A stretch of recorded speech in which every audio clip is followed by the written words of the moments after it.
Welcome back, pedestrians, to episode 33 of the Gab Street Podcast. I'm here today with a guy that you have heard before. He was on episode 27. His name is Tommy Reichard. He also goes by Mustache Machine. Say hello. Hey, what's up? He's going to be my co-host today, and I figured he had a little more knowledge on what might need to be known today for this interview, as my guests today are Jess Hellmich and Paul Sherry, the co-owners of the Dueling Axes Lounge downtown Columbus. Say hello, gentlemen. Hey guys. Hey guys. What's going on? Thank you for coming out today. We got some questions lined up for today. We won't go too long. We'll go too short. It's going to be a great conversation. And again, if it goes off topic, totally fine. It's just a gab session. That's why it's named what it's named. Let's do it. All right. So, I just got one kind of broad question for you guys. What sparked both of your interests in starting this business? Sure, it's axe throwing's fun. Yeah. And really what it ends up coming down to it. But getting involved in the industry probably happened more by accident than real thought, and finally seeking it out. Happened to read an article on rage rooms. Have you ever heard of those? Mm-hmm. And I'd never heard of rage rooms before, where you go and pay to break stuff in a room. Okay, yeah. You I was going to say, tell us what that is. Yeah. Give me that stack of plates. Here's $10. I'm going to go in this room and chuck them against the wall. You can bring your own stuff, I think, even. You can, some places you can't. So Yeah. It was an article framed around positive stress relief, and rage rooms was kind of the backdrop of that. And so I just thought it was interesting, read the article, and then the suggested article after that was axe throwing. And this was 2 years ago. Yeah, about 2 years ago. And I was like, well, that's interesting. Axe throwing.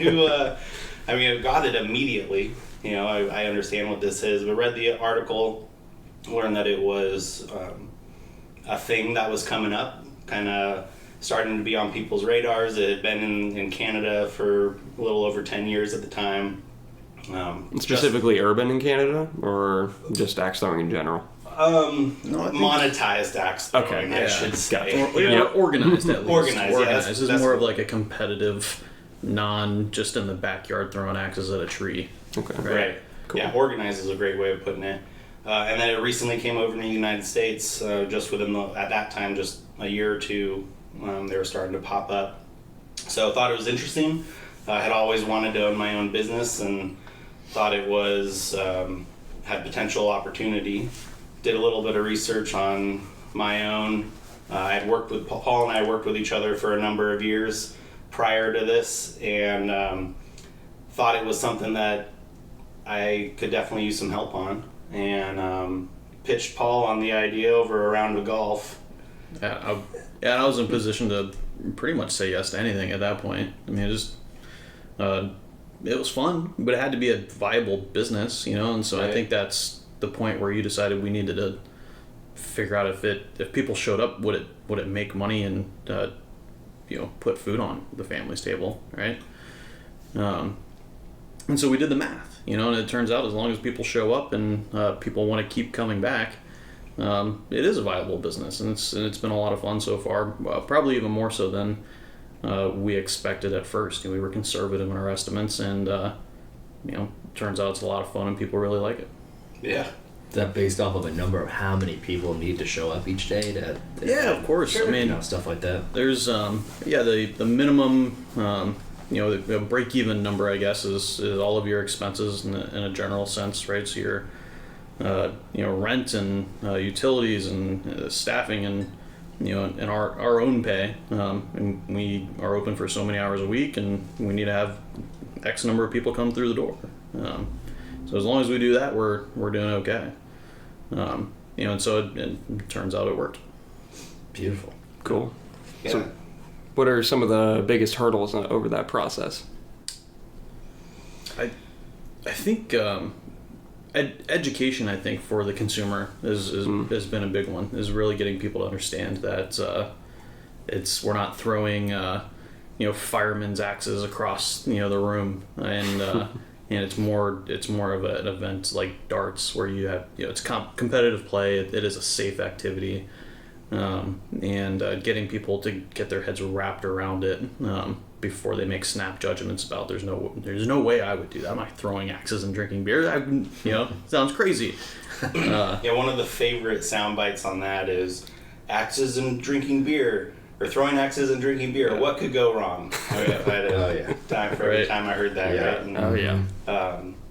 And everybody's seen the videos too recently. Yeah. So safety and the education on the safety side is something that's been on the forefront of our mind in the beginning. We did a lot of homework before opening up Dueling Axes, and we've to date, 14 months in, no injuries. Not a single injury. Not a single injury. The industry as a whole, as far as we can tell, have no reported injuries, and educating people on that in the very beginning was less challenging than 5 months ago when that video came out, with an axe. And there's a whole slew of things that as experienced axe throwers and understanding the physics behind how an axe is thrown and why it would bounce back, we can look at that and be like, well, yeah, here are all the issues, and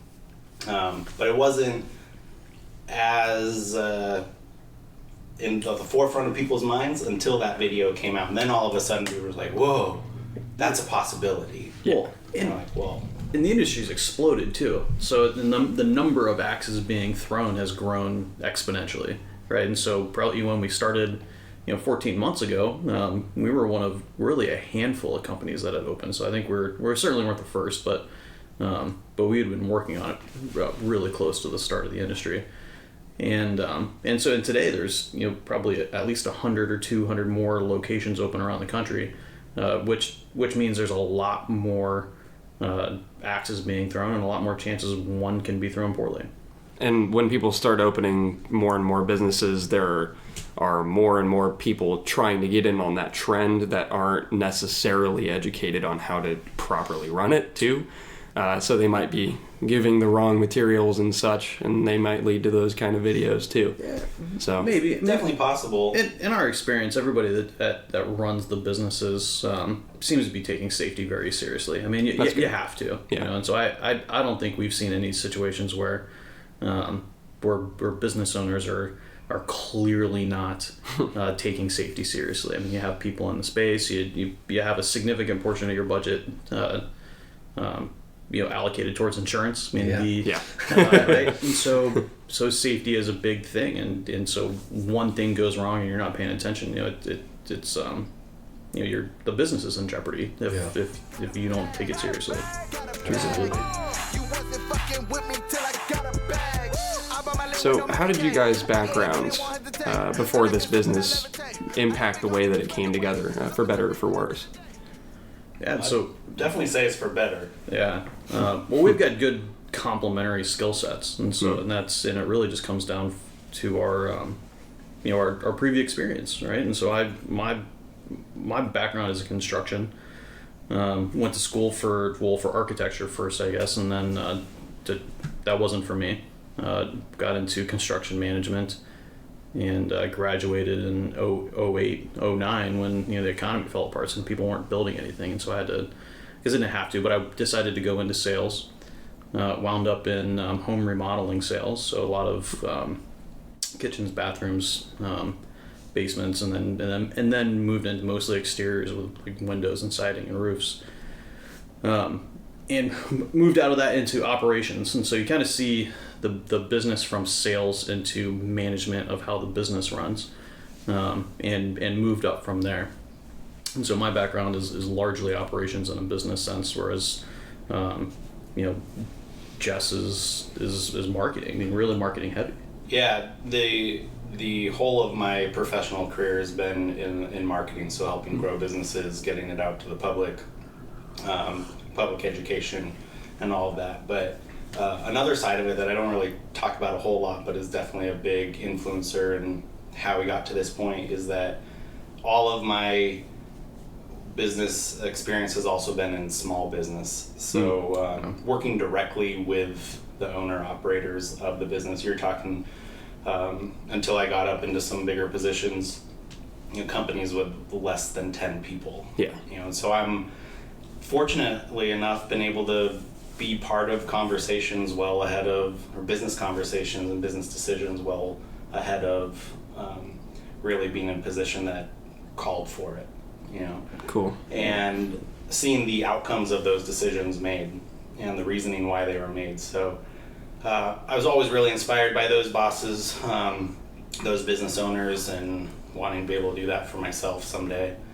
And with the marketing side experience that I have and the operations Paul has, and then when we worked together, we were put in a position where we were able to help companies expand into different parts of the country, new markets, new branches, managing those branches, and then eventually helping one of those owners start a whole new entity, a different operation from scratch, so the ground up.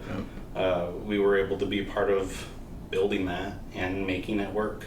And and really in an industry that neither of us had ever worked in before, right? And so it's it's a distribution company, and I never run a distributor. I purchased plenty of things, of course, through distributors, but we started that from the ground up, and it's there's no better education than getting in and more or less just winging it, and is that how you two found each other? Was this new? No, so we had worked before for a roofing company here in Columbus, and the owner of that company decided that he was going to start a material distribution company, right? And so while we were working together at the roofing company, Jess and I spearheaded the opening and really going public of that distribution company. And it takes a lot of work. There's a lot of operations background in order to make sure that when an order comes in, that everything shows up at the right place at the right time, and the order is complete. And without marketing, nobody knows that there's something to buy. And so it really takes.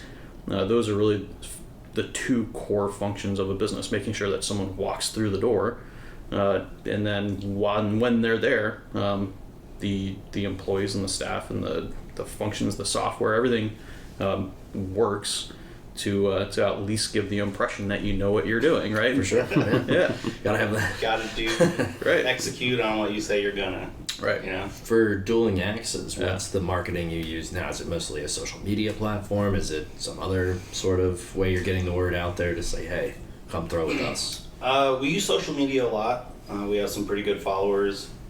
The strategy as a whole is definitely digital based, so social media is a large part of it, but other digital avenues like Google AdWords, PPC, pay-per-click campaigns, Podcasts. podcasts. So I think technically this falls under the PR side. All right, fair enough. Marketing. That works. But it is a digital format, so it still works. But we've dabbled a little bit in traditional media in terms of ad placements in physical publications. And the good thing for us and the community we're in, Columbus, it's a really good space for that. So it's been nothing but good. But we're definitely focused on digital. Your ability to reach and target specific demographics, age ranges, is really where we're getting the most bang for our buck. Having grown up in California and not being surrounded by Columbus your whole life like maybe Paul had been, so let's talk about Columbus a little bit specifically. Sure. What is something about Columbus that you would attribute to your success that maybe would not happen in California, if that's applicable? From an outsider, I think the community as a whole, even though Columbus is kind of a transplant town, with OSU especially, there's a lot of people who come here from outside of Ohio or Columbus. But from an outsider's view, I feel like the community is a little more tight-knit and more focused on local here in Columbus. So I grew up in Southern California, little bit of a hippie culture, but also a bubble culture. If I really had to pin it down, people get into their grooves. They have their friends. They go to their places, and you can go back 10, 15 years later, and they're still doing it. So I feel like there's a little less of that here from an outsider's perspective. I'm sure if you grew up here, you see some of that. Well, it's a test market in a lot of cases, right? And so depending on who you talk to, it really is. It's a micro or macro, or I always forget a micro economy. Yeah. And so the people in Columbus are more willing to try new things, right? And so when the market comes in and says, "Hey, this is a new thing that you should give it a shot," people go try. So that's true. Well, it's a legitimate test market. I mean, think of all the major corporations that are headquartered here. That's not by accident. They, for being a Midwest town, things get tested in this market before they go national. I think Cincinnati and Cleveland are similar, but Columbus is the hub for it, from what I understand, at least. Yeah.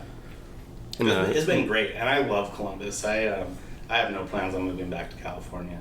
This is I love it here. Yeah, I'm not going anywhere. Cool. And you guys talked about that kind of bubble mentality as well, but I see that in a positive light with the area that you guys are planted in currently, the neighborhood kind of vibe. There's Pecan Pennies, there's the Walrus, there's Dirty Franks, there's Mikey's all around there. And something that was mentioned on your episode of 614 Startups back in December was how that area is being revitalized and how you guys are part of that revitalization. I just wanted to hear your thoughts on that, how that's been good for you. Yeah, we ever landed on a name? South 4th Street District. Whatever it is. We feel really fortunate to be part of that neighborhood. Well, we got lucky finding. I mean, the location selection is really tough for any business. Yeah, right. And so you have to put your business in a place where people are willing to show up to. And the nice thing about getting into that area is that Tommy, as you know, there's even more still coming. Right, they just knocked down the building on 4th and Main. Yeah, and I suspect that that's not the end of it. And it's been happening for 7 to 10 years. I mean, if you went down there 7 to 10 years ago, you were in the wrong place, right? You shouldn't be there. And today it's it really is a fun part of town with lots of things to do. And so our goal has always been to be a part of your night, right? And that's what that area is turning into, is a really good night out in that part of town with lots of things to do. No, sound ordinance, that's the only thing we deal with. Yeah. Well, we all have residents supposed to us, right? Yeah, just don't have your DJ playing right. too loudly by the door. Yeah. It's becoming more and more. I mean, I'm sure the Short North area dealt with that while it was being developed, and it's probably moved on a little bit. It's crazy how that place has changed to a streamlined, larger corporation thing, and like the art galleries are like disappearing. Like it's bar hop. Don't fool anybody. That's the way I think of it. I mean, from former artists, what I've talked about in the past, it was like that's the change I see. So hopefully this district can come around and be all encompassing once again of the community. I mean, that was Pecan Pennies' vibe, is we want to be a community oriented barbecue, try to deal with the schools or whatever. So I mean, there's so many residents going up in that a couple block radius. The building Paul mentioned earlier was and that's residents and retail, or I think retail just on Main and behind Grismer, and the that pawn shop on the corner of 5th and Main right next to that new construction they sold, or it's vacant, so it's gonna become something. I think both properties on either side of Main are going away. Pawn shop and the meat packers outlet. Oh yeah. I was sad to see that. I never got to go in there. The meat packers. Yeah, and I heard such great things, and for some reason I just never managed. I was gonna go down there and get something. So it's like it's not open anymore, right? It was like, man. So, but there's a lot of history in the area, and as long as the buildings are in good shape, you always want to see someone revitalize a building before knocking it down. But well, the hardware store is being on the other side of Pecan's being redone. Oh, really? Yeah, they got they got a trash can right at the corner of 4th and Main right there, and they've been just every once in a while throwing stuff in there, and so it's on all sides we're surrounded. Yeah. Well, it's definitely being built up, and the community that is there now. I think Pecan Penny and us are the newest kids on the block. You were just a few months before us, right? About 2 months. I think if that is pretty close. About the same time. Yeah. Yeah, it was really Because I was close. going over and talking to him when he was shaving up building it wood and Yeah. Dueling Axes. What are you doing? What's going on over here? I mean, and I think it's really cool that you guys brought that to downtown Columbus. Yeah. You know, there's nobody else that was like Well, on that. you need activity. That's not just drinking and eating. You know what I mean? Those are I love to drink and eat. Yeah. But it's an interesting thing to be able to do, and and really the only things that fit into that kind of space are pool tables or dartboards, right? Yeah. And But it just works. Yeah.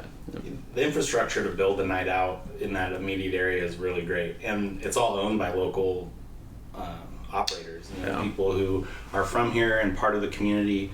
I mean, Mikey from Late Night Slice is totally ingrained in the community and has his diaper drives. I'm forgetting the name of his deal there, but does a lot for diapers.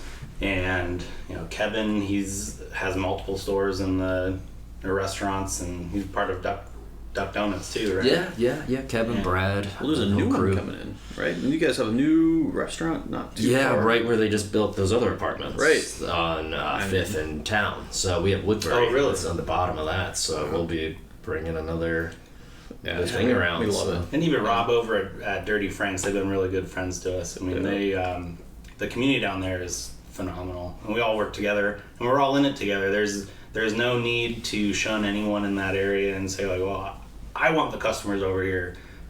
Well, the more the merrier, Yeah, it's an area for people to come and hang out and do a bunch of things. It's not a one-stop area. I'm not going to go down there, have a couple hot dogs, and then drive back to the burbs. I'm going to go down there and hang out. Right. I think it's cool the way you guys facilitate that in a way without having your liquor license, that kind of situation. Then, now we're the ones selling the beer. You come here and you spend your whole evening here. You guys facilitate that community sense and really drive that. I can go and eat, and then I can just bring that stuff over here, and this is also part of it. And I think that's something that makes you guys really unique in that as well. It's it's fun. We don't have to position ourselves as a competitor to anybody, right? Now we're all a draw to the area. Pecan Penny's is grateful for the beer. Right. And we're happy to have you there, and you guys deliver in for free. We don't have to have a set menu, right? We didn't have to pick what thing are we gonna provide. You can bring a sandwich from home, or you can grab barbecue or hot dogs or have pizza delivered. And it was pretty intentional from the start, 100% intentional, and we're glad everyone's embraced it. The community and our guests, people who attend with us, but also the restaurants in the area. We never wanted to be bar restaurant owners, and being able to focus on the activity and making it the best experience it can be. We're going to be really good at that, and that's what we're focused on. Right. And thankfully, Pecan Pennies and Walrus were early adopters of the whole deliver in, and in even just a year, how the process has evolved.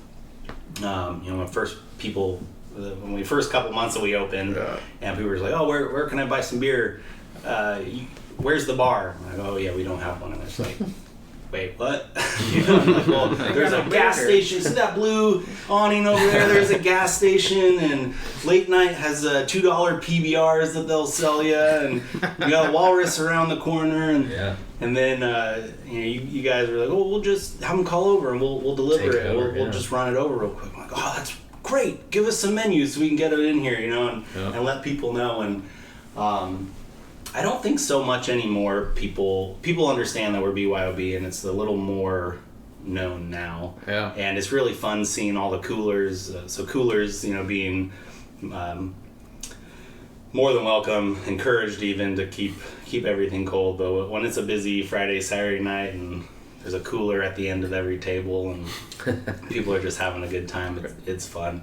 And you get to decide what your experience is, right? So we're not a bar, so you don't show up thinking I'm gonna go to the bar and throw axes. You can show up and drink water or Pepsi, right? And so it doesn't have to be an alcohol experience. And a lot of people don't want to go out in the evenings and only drink, right? Or go out at noon for that matter on a Saturday and go to the bar, right? And so you can show up and cater the experience that you want to have. Cool. We're gonna go ahead and take a quick break. We'll be right back. Do you like what we do on Gab Street? The best way to support the show is to tell people you know about it, either through social media or word of mouth. Interact with us on social media by way of Instagram at Gab Street Podcast and on Twitter at Gab Street Pod. We now have a Discord server, and the link in our bio on Instagram has a button that acts as an instant Discord invite to it, so if you tap on that, you'll join it immediately. Do you live in Columbus and make music? Please submit your tracks to us at gabstpodcast@gmail.com, and we'll feature your music in between topics with your name in the description of the episode if the episode isn't already an interview of another musician. Thank you for listening to the show. It would be impossible to convey to you how much it really means to see your support. Back to the show. We're back. Still episode 33. Still have Paul Sherry, Jess Hellmich, my wonderful co-host, Tommy Reichard. Tommy, you had a question for them? Oh yeah. It means a lot, you know. Do you guys always carry a sharp object around with you? I'm sure you get it all the time, but is that pocket knife? I don't. Tool? I usually have one close by, but I don't have like an everyday carry knife that's on me all the time. I did just recently buy a safety razor. If you've ever shaved your face with a safety razor, my first shave with it was this morning, and I like it. Nice. But that's my newest sharp object. Because thanks for asking. Yeah, beautiful. I haven't shaved my face in a couple of years, so I don't know. But I don't right now because I've been traveling and can't bring a knife on plane. Yeah. But I 9 times out of 10 have a daily pocket knife on me. Yeah. And I found these metal throwing cards. Oh, that's nice. That are, I mean, they're not super sharp. Like it's not a razor or a knife that you go cut vegetables with or anything, but it'll stick in some wood. Mm-hmm. But I did have those in my computer bag flying this last week. Nice. They let you through it. They're not sharp. They're not sharp, and I'm sure they just come up as like a playing card through the scanner. They're just metal. Like doubles as like a bottle opener, doesn't it? It does, yeah. Oh, there you go. Nice. But I didn't even realize I had them in my bag, and then when I was tools. where I was, I was looking through it. I'm like, oh, that probably could have been bad, but thankfully it wasn't. Some of those multi-tools you can't get through an airport, right? And so you have to get them. They have to be certified for checked. Yeah. But I do have axes in my vehicle in most cases. Nice. Which is kind of funny. That's cool. I mean, it makes sense. I like knives. I have more than I should. Agreed. Oh my gosh. And I refrain from buying others because I already have enough.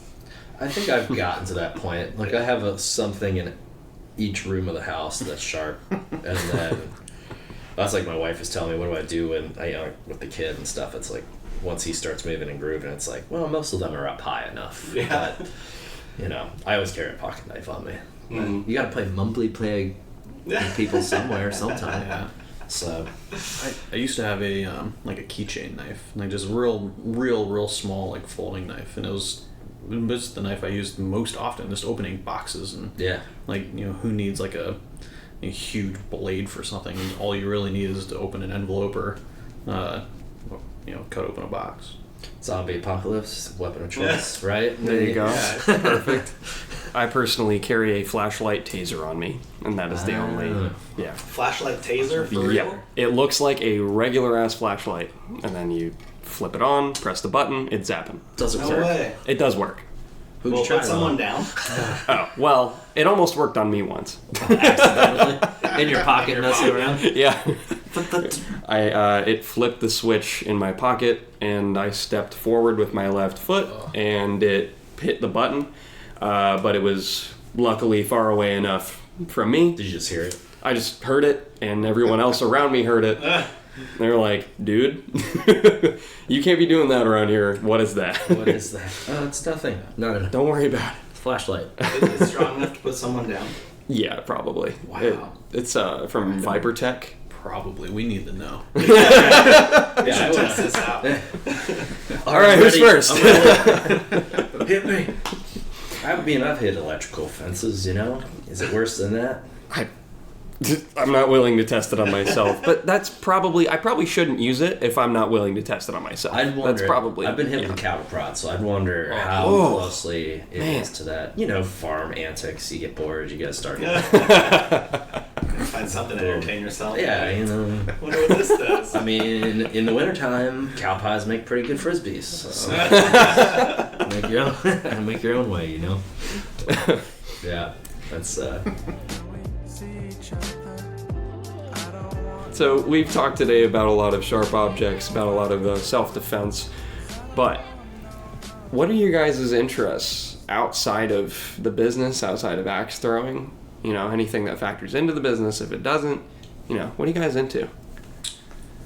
That's a good question. We like to golf. We get out and golf a little bit. You guys were killing at Topgolf, yeah, remember? Yeah, it's Topgolf. Topgolf is fun, but it's Different. it's not golf, you know. And so he's certainly hitting golf balls, but I like to go play golf, and I'm not very good, but it's good for a walk, you know. Like, at this point, you gotta get out and get into nature. Even disc golf is the same thing. You know, you don't have to be good at it, so it's a good reason to go for 3-4 mile walk, you know, or hike for that matter. It's good exercise. Yeah. True that. Yeah. We like fishing. Haven't done as much as that recently as would have liked to, but I try to get out once a year. Go out on a trout trip out in Pennsylvania, and I think it's We're at Pennsylvania. Warren County, so it's northwest Amish country. Yeah. My in-laws have a cabin out there, and so we go out every year. How close is that to like Caledonia? Do you know? Oof. I don't know. Nah. It's crazy like that. Beats me. And then maybe about three years ago now, I got into deer hunting. Still haven't got one, but I enjoy the process. And I got into pheasant hunting a few years before that. And pheasant hunting a lot of fun because it's more social. You go out with a group, you don't have to be quiet, sneak around. The point is to scare the birds up. You know, so you go out with a bunch of friends and walk around, just talk, have fun. And when a bird goes, everyone's like, get it! Nice. Is there a system to who fires first to the instinct? Generally, whoever's closest, or if you kick it up, and so usually you walk in a line, Mm-hmm. like a search party line. So if you're on the right end and the bird flies left, and once you're past, no more than 45-degree angle, you're not pulling that trigger anymore because now you're pointing at your buddy. yeah. No Dick Cheney moments. Try to stay safe. Have had some from someone else on the other side of the field, or you got hit with some fallout. They shot and it just kind of fell on us. Rain down on you. Yeah, nothing that would hurt us or anything. Just some BBs. Yeah, but I try to be cautious of that too, because you're out on public hunting grounds and you want everyone to be safe. No fun to get hit with birdshot. No. That would be something. Wow. And you guys are a fan of poker as well, so I've heard from. Play a little poker.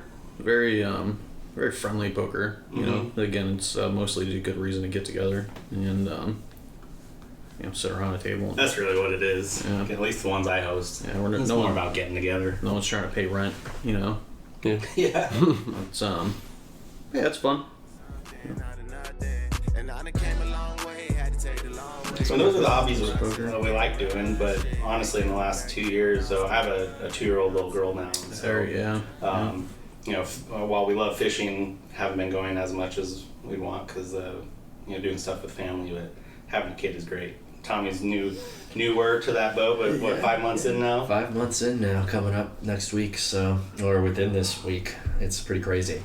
Relevance of time is important to that degree, and what you spend with them. Yeah. So just to see them grow, because it's like, well, if I don't play with them today, what won't they know tomorrow? Kind of thing. So, but, Kids are years, blessed. man. Watching crazy. them learn and develop is really something that you can't appreciate until you see your kid, I feel like. What can your kid do at 2 that they couldn't do it? I mean, other than a ton of things. You know, like, Everything. everything. Have clever conversations, right? I mean, mine's 9, and you can like communicate, kind of, but you're in a whole different boat. Yeah, my 2-year-old is. I mean, you can have full conversation, like follow a topic with her, and she really loves singing. So she has a couple of songs that she sings "Rain, Rain, Go Away" just whenever. You know, she'll be sitting there and then just start singing it. It's sunny out. Yeah, 100%. And "Zippity Doo Dah." She sings quite a bit. Jingle bells. Jingle bells. She has these little bell, like ankle bell things that she'll put on and That's stomp around the house, singing jingle bells, and "Twinkle Twinkle Little Star." You know, the top 200 Billboard hits nowadays. Yeah. It's pretty cool. Yeah, I can't wait till my kid can talk. That's for sure. Because It's they fun. don't stop. Just once they don't. start, Yeah. they don't stop. I'm gonna try to draw every ridiculous thing it says. You know, just like I want a dinosaur that's got rocket boosters for feet, and I'll be like, all right, let's draw that. Yeah. I can't wait for that because sometimes I just like can't think of like I'm sitting there and I'm like, what the hell am I going to draw? And then if you had a little kid that doesn't stop talking, then boom, you want what? You want a turtle that is a spaceship? Okay, done. That would be fantastic. Start asking about their dreams when they can start talking. Because That's exciting. they make stuff up, right? Yeah. So Yeah, they're like, dreams. What are those? So we're not even sure where she gets it because she doesn't watch. What's the purple dinosaur show? Oh, Barney. Yeah. She hasn't seen that, but several months ago she started dreaming about purple dinosaurs, and now there's families involved and dolphins and all sorts of. She has a lot of dreams about lions, giraffes, and purple dinosaurs. But she'll when they first start talking, when it's more babbling, and they'll be looking at you like they are telling you something very important, and they're just you have no idea what they're saying. And you're just like, oh, really? That's what I find so really interesting. The hardest part, like once they're, because even my son, he's just like ugh, and I'm just like, I'll just say it right back to him. Mm-hmm. Oh yeah. I'm just like, all right, if I just try to communicate with you in baby talk, maybe we'll get somewhere. Yeah. Well, that's part of the process. Yeah. I mean, it's good for them. That's what I was You going gotta to do say. It's them starting to pick up the social and communicative cues, right? Yeah. Mirroring and what is it? Something respond, the throw and respond or something, or call and respond. Call and respond. Call and response. It's really interesting and a lot of fun to be a part of, and then they start talking, and the one of her favorite sayings is if you ask her something, she'll say, "No, I'm fine." And we're not sure where she picked that saying because it's not something that I'm sure we've said it, but that is her response. She doesn't want something, and last week she even had a little hand gesture. She's like, "Yeah, I'm fine." And like waved her hand at us. We're like, "Oh, okay, Good. keep doing your thing there." That's good. Their little personalities are so funny. Oh man. And at 9 months, you're just you got the babbling and stuff going on. Mobile, super mobile. Oh, And so that's really the big Walking? thing. Almost. And so I think she's technically a little ahead, but so she's pulling herself up on everything, including the cat. And so and the cat's great about it, and he'll flop over and she lands on top of him. So we got a fantastic cat. But yeah, almost walking. She taking some steps on her own and definitely standing on her own, and doesn't know really what to do after she's standing there without something to hold on to. Mm-hmm. She's kind of like trying to figure it out. Yeah. But a lot of fun. She's super mobile. You got to be really aware that she can go wherever she wants to go now. And fast. It's unbelievable how fast they get. I can't believe how strong they are. Yeah. Well, if you want to know how strong a child is, wipe her nose or his nose, right? And that's when you know that they've got muscles because they do not want their nose wiped. Like, Yeah. trying to get away from you. Unbelievable. Little boogers and stuff. Yep. Yeah. Pretty crazy. Just pulling on the mustache. Oh my god. Yeah. No. Yeah. Yep. Lost a few hairs to that. Eating everything. That's the fun thing. She'll eat whatever you put in front of her. Won't eat like jarred or like pureed food anymore because she wants the real stuff. And so that's cool. It's kind of hard trying to figure out what we're gonna feed her next. You know, like you have to start making decisions about what it is that she's gonna eat. Which is like difficult, but it's definitely a new element to have to plan for. And you said she likes everything, huh? Likes everything, eats all of it. Well, if she doesn't like it, it's coming back at you. Oh, so you know. I was gonna say, is there a face that's oriented to that, or no? They're not polite. It's coming back at you. Yeah. Yeah.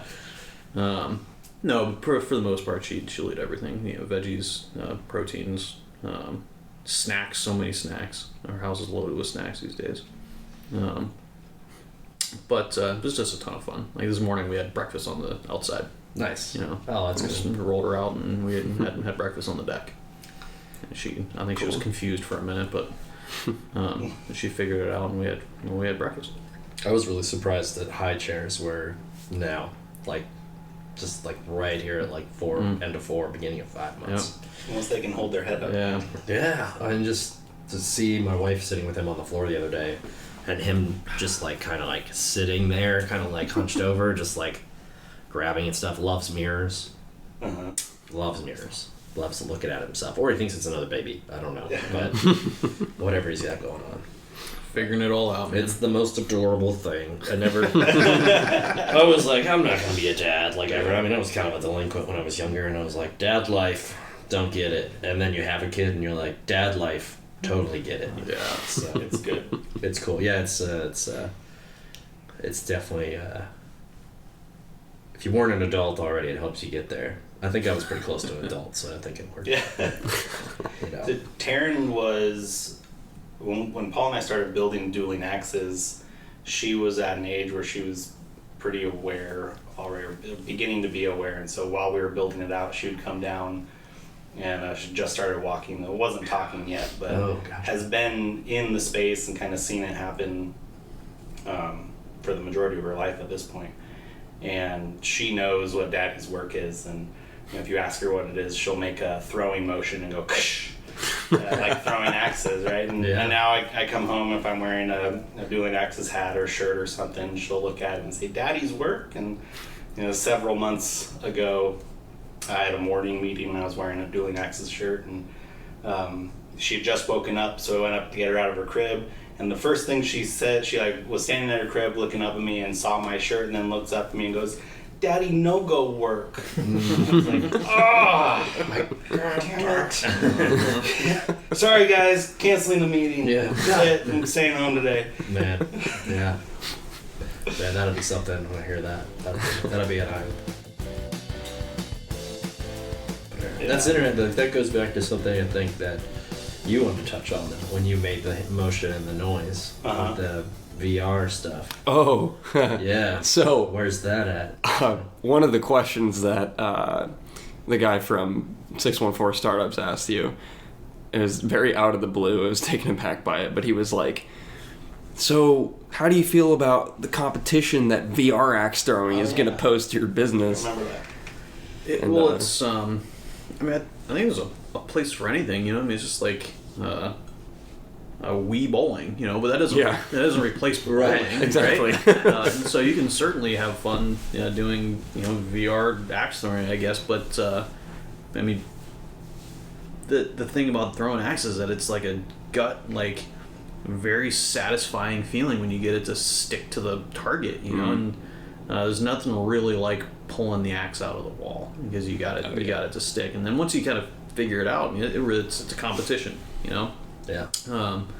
And so I'd give it a shot for sure, but I don't think, just again, Wii bowling, I don't think it's ever going to replace bowling, and so the same with this situation. there's also nothing like pulling an axe out of a bullseye in a baseball diamond, which is insane. Yeah. Guys, that was awesome. That was Hey, cool. that was a lot of fun. Glad we were able to be part of it. Yeah, how was that experience for you guys? It was cool. I mean, I grew up here, and so I've been going to Columbus Clippers game all my life. I mean, heck, when I was 7 and 8 years old, I was marched onto the field as a little league player, and we would go stand out on the field and sing the national anthem or whatever before the game started. And so that's like 25 years, coming, and then all of a sudden we're, representing the business on at the baseball stadium, throwing an axe over home plate. That's cool. That was pretty cool. You see the Pretty video? I satisfying. did, yeah. Yeah. I watched it probably a few times because I was like, wow, like just Josh, right? That's Yeah. Shout out Josh Russo real quick. Russo. 2 episodes ago, that guy's great. Nice guy. Nailed that Yeah. right in the middle. It was Perfect. awesome. Perfect throw. Yeah. I would have been nervous as hell. I'd have been like, He was very calm about it. Yeah, he said he wasn't stressed about it at all. his Yeah. demeanor is like that though. He's a machine too. Yeah, I mean, the guy he is. throws bullseyes, So he got some practice throws in and kind of got to get his head wrapped around it, I think. Yeah. But he just, stepped up and nailed it. Did you build that mobile unit specifically for that? Yeah. Paul did. Okay. Yeah. Yeah, and we, I significantly over-engineered it, so it was, way heavier than it should have been. I think. I see. But we kind of But have worth it. Yeah, it's like It looked great when if they you're were gonna rolling it do out, it, especially at that venue, do it right, And so that was probably 300-400 pounds. I Oh think. wow! I wonder why there were so many people on it. It's heavy, man. I mean, I should have known. I went and picked up all the lumber at the store, and I was like, man, this single piece is really heavy, and I've got a bunch of these going on this, kind of thought to myself, it's okay. It's gonna have wheels. It'll be fine. Yeah. And it turned out being really heavy. So we needed bigger wheels. The guys Grounds crew was very concerned. we seriously underestimated their love of their field, and they really protected it really well. And so we should have had bigger like inflatable tires on the thing to protect the field a little more. So it rolls just fine, but the wheels that we had were really intended for like concrete, and probably would have dug dirt into or whatever. Yeah. And so they're the biggest ones I could find, and I admittedly didn't search too far, but I bought the ones that were the biggest at the store I went to.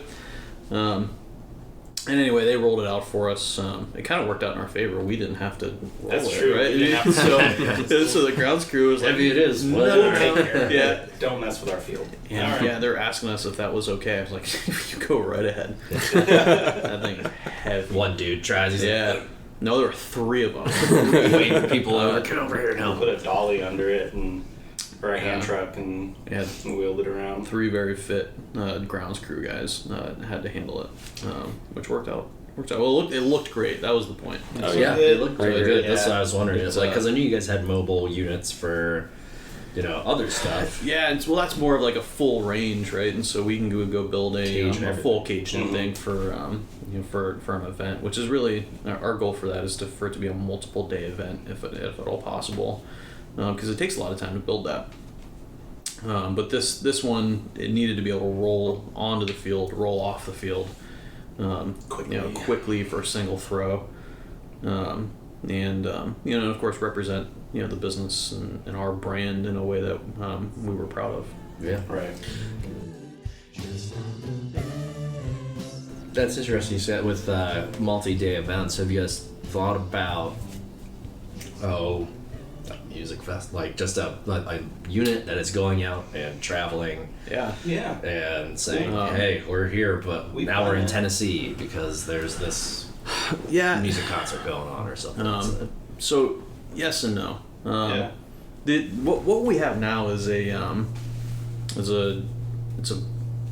it's a big contraption that we have to. It takes 5 or 6 hours to build, and it's very intentional. It's more or less a replica of our down sound space, and it's a representation of what we want you to have, the experience we want you to have when you come to the space.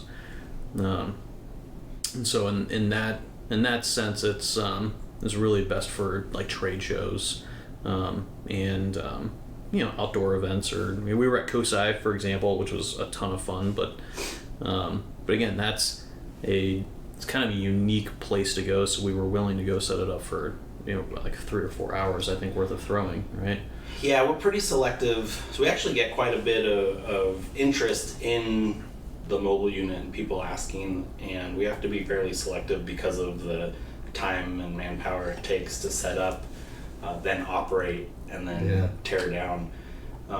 So our flagship, or the very first time, the inaugural use was at last year's A&F Challenge at the Abercrombie and Fitch campus, which is actually this weekend, the 6th. Yep.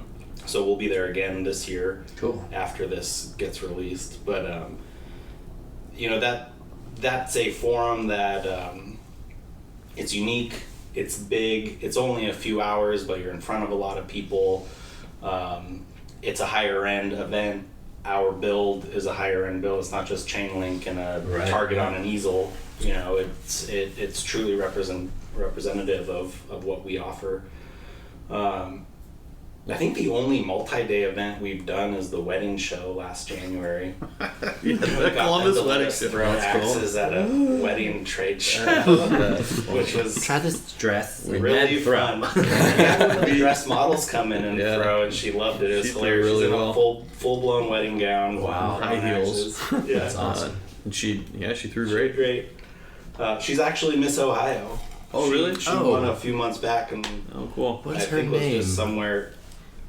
My boss and I were just talking. Somebody told me to reach out to her for some reason, but I don't remember why. We were having a conversation. I think it's Courtney. I think you're right. But so we did that, and then we have a multi-day event coming up. The week this goes. So the 28th and 29th is the Columbus Coffee Festival at the Ohio Village. So we'll be there. That's a 2-day event. But we had the What Music Festival reach out to us this year, and unfortunately it was just too quick of a turnaround, and it was a time of year that was really busy for us, and so we had to turn that down, unfortunately. Hopefully we can be part of festivals like that in the future, but we're working towards something that is more few hours friendly. More drag and drop. Truly mobile. Because when you're spending 6 hours setting it up and 2 hours tearing it down outside of any travel for a 4-hour event, it gets really hard to rationalize. Especially when it takes that long to set up. Yeah. Well, and it's labor intensive. I mean, the thing's heavy, right? I mean, exactly. We can just barely fit into the back of 2 pickup trucks, and they're loaded up. I mean, you really shouldn't put any more weight into the things. But the goal is to make it to put the whole thing pre-built on wheels. But the challenge is making it cool, right? The reason we do it the way we do it now is because it's a representative of how we want our brand to be seen, right? And so we haven't quite figured out how to turn a trailer into Dueling Axes worthy setup and pulling it and dropping it off, because there really is something about the effort that it takes to build what we built. I mean, it's a structure, right? And so when people show up, it's impressive, and that's the goal, is for it to look impressive. And that's how you get it onto social media, into people's feeds, and look what I did while I was at the wedding show, right? And if it was a less impressive trailer, it may not elicit that type of reaction. It's important to protect the experience and protect the brand. Absolutely. I can imagine seeing a lane just built on the back of one of those long flatbeds, just driving around downtown. That would totally get me to come in. That'd be super cool. And they're out there, and so you can. There are certainly mobile axe throwing trailers. We just. We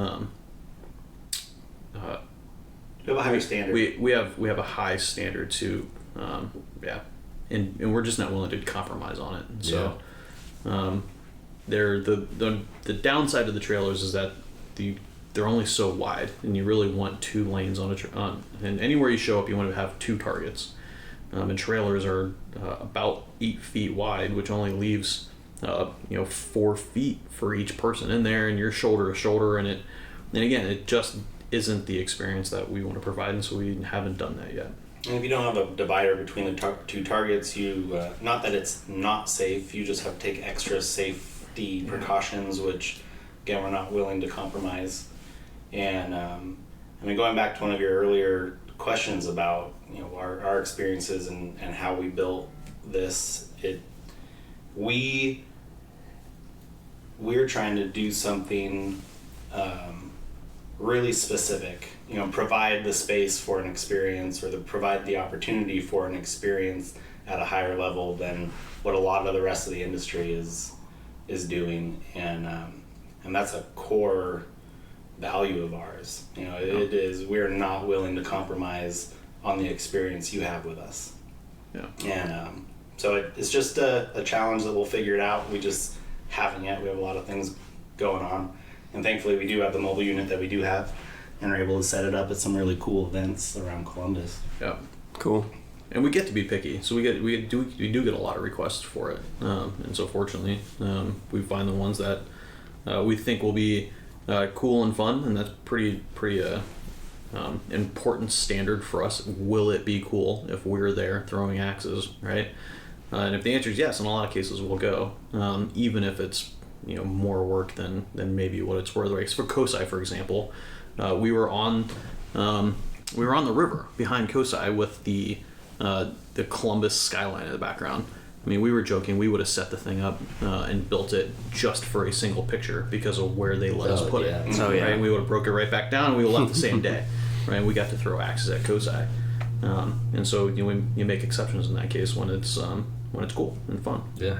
And we're the business owners, so we get to do what we want. So sometimes it's no, and sometimes it's yes. That's cool. So what's next for you guys? Empire, baby. Yeah. Yeah, world domination. There we go. No, we're gonna expand, and that was always the goal too, is finding a business model that is relatively simple and straightforward. I mean, it has to be done very well, of course, in order for anything to succeed. But if you've got good people and good staff, you set one up, you get it working, you put the right people in place, and you do it again, and expand. So we've already announced our second Columbus location, going in the New Albany, Gahanna area, probably summer of 2020. So that one's already out in the world. By the time this drops, it should be announced. So hopefully we are announcing it, or it's announced to the public before this airs. But Vegas is happening, so we signed a deal, and we're going out to Las Vegas, just off the Strip, in a development called Area 15. I think it's just area15.com if you get a chance to check it out, but it's an experiential bazaar is what they're referring to it. 100% of the tenants are going to be experiential entertainment, with Meow Wolf being the anchor tenant, which is like a Otherworld here in Columbus. Mm-hmm. It's like that. Okay. And an Alice in Wonderland experience, right, is the best way that I've been able to wrap my head around it, so we haven't been. Right. And that should be hopefully April of 2020, so that'll actually open before our second Columbus location. Wow. It's going to be about 3 times the size as our downtown location, with 18 lanes. That's huge. That's crazy. It'll have a beer and wine bar and a private... For the clients, for our customers, we'll have a beer and wine bar. Right. So we're not intending to be a sports bar where you would show up and sit down and drink at the bar. I think our plans are to not even have stools at the bar. Yeah. So we're designing the bar to service our customer, not for someone to come in and post up. So we're not even including seating around. You can stand there if you really wanted to, but like the Old West. Well, that's cool. Well, people will wait, right? When you're waiting on your lane, you have somewhere to lean against, right? Yeah. But we're bending our intentions to not be bar owners in that particular case. Right. We'll have a private room with 4 lanes for the VIP Vegas experience. Yeah. And, nice. And we're really looking forward to it. It was a long conversation to get there, but Vegas is happening. So we're going to Vegas. You guys got to bring a Penn and Teller in there and get some throws down. Oh, there you go. For the VIPs, are they going to be throwing at a gold target? The room is kind of just, it'll be set off on its own. So you have 4 targets kind of separate from the rest. And so we were calling it a private room at one point, and it's not so much that it's private, it's just separated from the rest of the lanes. Also has direct bar access. Yeah. Which the other lanes won't. Nice. A little different, but That's always good. Cool. Yeah, pretty exciting though. It's we're pretty humbled at the just the story of being chosen to go there, right? And so we didn't search this out, and so there's no way in the world Vegas would have been on any list of ours to go open another location, but these guys specifically wanted an axe throwing business for that venue where there's a barcade, there's a VR experience, there's a brewery, right? So lots of interactive entertainment, and they wanted axe throwing. And so they came to us about 2 months after we opened, and asked us if we were interested. We said, well, yeah, we're interested. We'll have a conversation about anything. And by the way, our business is 2 months old, right? And they were like, oh, well, it was really nice talking to you. We're going to have to good luck with everything. Yeah, good luck. You guys, congrats. I'm glad we found you, right? You're doing something right. We found you 2 months after you opened. Good luck. That's impressive, yeah. And, 3 months later? 3 months after that, they came back. And they said, guys, we researched the industry, and everybody else that we looked at got turned down by the owner. And we're going to look past the age of the business and see if you guys are still interested. And so it's been 7 or 8 months at least since that conversation, and it turns out that it worked out, and we're crazy enough to say yes to go open a location in Vegas, and it's 3 times bigger. It'll be open for about 100 hours a week. Wow. That's crazy. It's a whole different ball game. But That's some serious time. We're super excited though. And again, the nice thing is that we built the foundation for how it all works. So when we opened Columbus, we were winging it a little bit. We had a really good idea of what we wanted, but it wasn't built yet. What did you learn from opening the first one that you'll never do again when you open? You're already working on the next ones, but is there something you were like, I'm not going to do that again? Yeah. Yeah. The construction process was very different, right? And so we built it. Literally Jess and I did everything that we didn't need to be permitted for. So if it's not electrical, HVAC, or plumbing, Jess and I installed it and stained it and painted it and put drywall in and flooring, everything, even furniture we built ourselves. And so in this case, we're not going to do that because, it's in Vegas, right? And so we're going to get a general contractor, of course, to build it out. But what wouldn't we do is pretend that it's not going to work right out of the gate. I think Jess and I really intended on working just ourselves downtown for as long as it took until it to catch on. And the crazy thing is that we found that immediately we needed staff, right, in downtown. So we hurried up and hired staff. And so and obviously in Vegas we'll need a management team and staffing and coaches and a bartender, I guess. And so I think that's very different. Is the expectations of how we'll be working in the business versus managing the business. This is a big difference. Yeah. The good thing with downtown is that it'll be a similar enough, the core of the business is axe throwing still. So having a year under our belts in understanding what that process is, what kind of training mechanisms need to be in place, the layers of management, what the different positions are, that operation and procedure is pretty set, and so it's more or less a drag and drop. It'll have to be adapted for a larger space and Vegas, of course. When we're really lucky to have the staff that we are, and so you can be, the greatest business person on the planet with you be some crazy genius and not have the right people to run it, and it doesn't work. And right. So we got really lucky choosing the right people to work for us and run it. That is a really difficult process. That went quite well, just with you try to bring in people you trust, and then sometimes that's not the way it works out. Yeah, you know? it happens. We've had some weird, thankfully not a lot, but some weird interactions on that front, where it didn't quite work. I think only 2 were kind of weird, but yeah, we have a really great staff, and we've tried being really open with our management staff too, and keeping the lines of communication open and transparent of here's what we're working on and what we're trying to do and our expectation of you, and as we are trying to expand and grow this thing, here's where we see you fitting into that 5 years from now, not next month. We're trying to get everyone and keeping everyone on board with what we're trying to build, and with how great they are, we don't want to lose them. So we want them in it, and we want them to know that we're thinking of them in that way.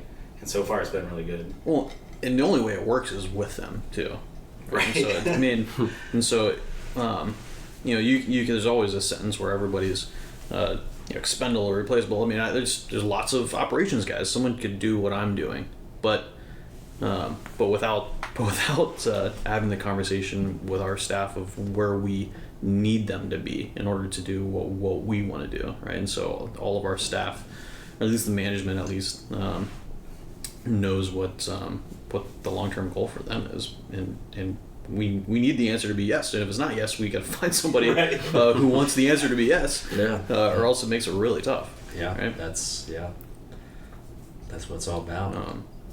So, how do people find you guys in your business?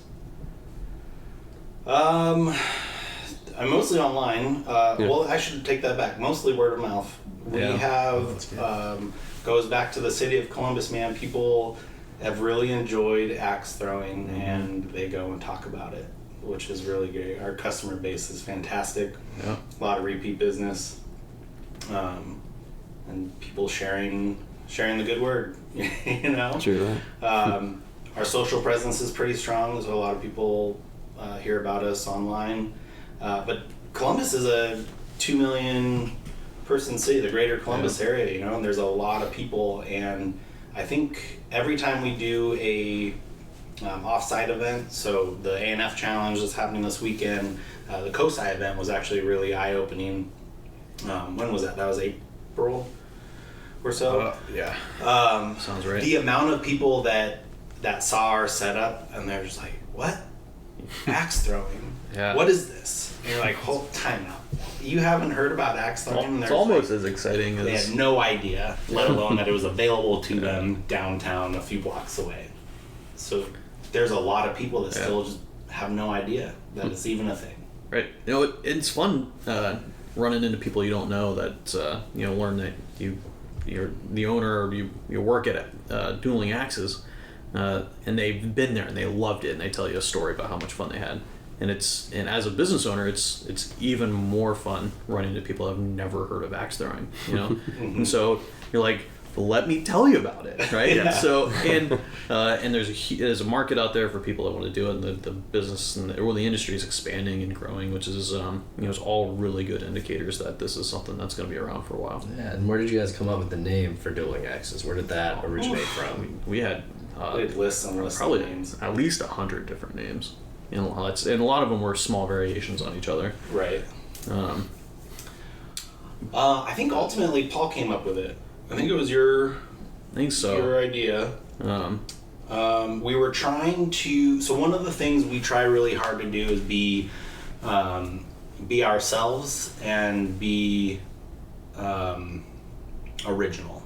And so we did a lot of industry homework before we opened and while we were opening. There's a lot of crossed axes, a lot of axe puns, and a lot of big burly faces with beards. And while I have a beard personally, it's very intentional that it's not part of the brand. So we wanted something that you could read it and kind of figure out that had to do something with axes, and fun, and open to, or it didn't create this little silo that you have to wear a flannel to come in. That this is something. We have more women, female, booking reservations than males. And actually in the space is a pretty good 50-50 split, but this is not a testosterone-driven masculine activity. Everyone can do it. We've had a 5-year-old up to an 87-year-old. We get a lot of 70 and 60-year-old birthday parties. It's very doable. They can party. The 70-year-olds are having a fantastic time throwing axes. Yeah. Yeah. So I think in the lists that we had, it checked all those boxes, and when we were able to develop the branding behind it. So one of my buddies back home, Gary Jones, he's a graphic designer and filmmaker, and we kind of talked through what we wanted and what the brand should be to us, and here's the name we decided, and he put together 3 or 4 different concepts and kind of melded a few, and what if we moved this and tweaked that, and came up with this brand. Which that's it.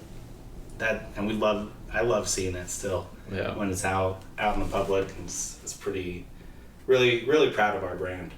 Well, and it's fun. We've got like new T-shirts and a couple new designs and spins on the brand, and it's fun seeing, the original logo get twisted just a little bit to be, maybe not more cool, but cool also, right? Yeah. And so it really is fun seeing the brand evolve into what it can be, into one single location, into what 12 months from now it will be 3, and when one in Vegas, it's like, holy cow.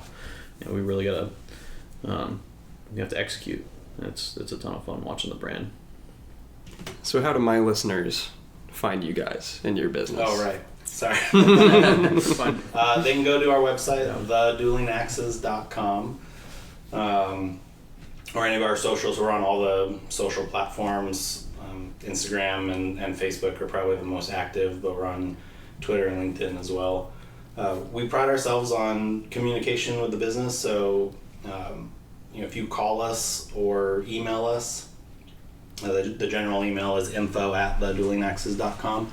If we don't pick up, we're going to be getting back to you in less than 24 hours. We want you to have a good time and a good experience with our brand from the very beginning to after you leave, and that's why people talk about it. That's the word of mouth. And so they can give us a call, shoot us an email, or if you go online, all the information needed to understand what the experience is going to be like and to make a reservation can all be done right on our website. You don't have to talk to anyone if you don't want to. A lot of people don't want to talk to anyone.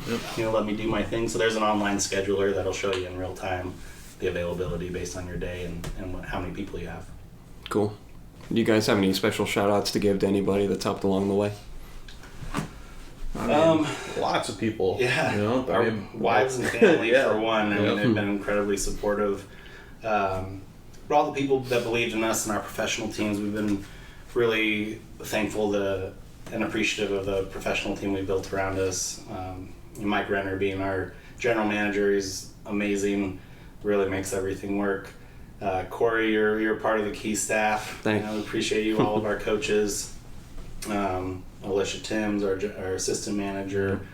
Tara Hayes, who she's that communication piece. In a lot of cases, if you call or email, you'll be talking to Tara, and she'll answer any question you could possibly have. She's awesome.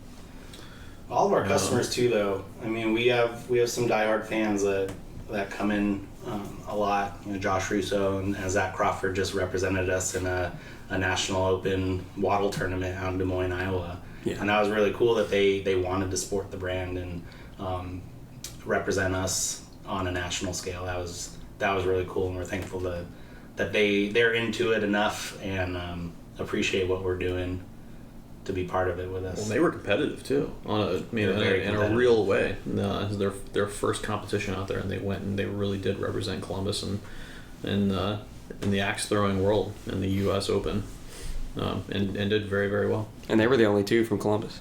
Wow. So that's wild. There was one guy from Cleveland. I can't confirm that. I'm not sure. They told me. Oh, yeah. Yeah. Okay. I was gonna say, I think not the only ones from Ohio, but from Columbus. That's I cool. believe so. Super impressive. Yeah, it was super awesome. And Mike went out there as their coach. Oh, which cool. was really cool. Yeah. And I love it. I love people getting behind the brand. Oh yeah. It's really neat. Do you guys have anything else I love to your add? staff. Everybody's been very cool at Dueling Axes, just from like, doing league and everybody learning to, just like Cory and Mike, everybody's just been super nice. I think that's a quality that Dueling Axes has that maybe other brands don't have either. It's just a fun place to be, right? Yeah. It's the best job I've ever had, and I mean, if I had to wake up every day and go do something in order to make a living, throwing axes every day and teaching people how to do it and having fun, and really your goal at the end of the day is make sure everybody had a good time. And it's hard to beat that, I hang out there when I'm not working. Really, it's just an awesome place to be. So, Well, I guess the last plugs would be so when does this drop? September 25th. So that'll be the week before our fall league starts. Oh, yeah. So if you're listening to this, see if there's still spots available for that. 2-person team format, 8-week season, $20 a person a week. Probably have a yoga and axe throwing coming up soon in October, so that should still have some spots available. And the paint night that would have just passed. Yeah, that's on the 19th. It's coming up soon from now, but it'll be after the Happy Little Axes paint and axe throwing. Is, what a brilliant that name. one will be passed by the time you hear this, but we'll probably do another. I'm sure we'll do another one. Yeah, keep an eye out for that, and then. Holiday parties are right around the corner. We're getting a lot of corporate bookings right now, and bachelorette. This is the fall wedding season, so a lot of bachelor and bachelorette parties are happening again. And start to be the busy season soon. So if you want to come, you will need reservations for Friday, Saturday nights. Probably a week or two ahead of time. Yep. Yeah. Wow. Thank you so much, guys. Yeah, Cory, thanks for having us. This was fun. Being here. It's an awesome episode. Thank you for being my co-host today, Tommy. Hey, no problem. It's a pleasure. Yeah. If you have not listened to episode 27, go back and listen to that right now. It was also a very fun episode. I'll catch you guys next week. If you're on the mailing list, you already know what next week's episode is going to be, but you don't know if you're not on the mailing list, so you got to join. But we will catch you guys next week with episode 34. Thanks for listening.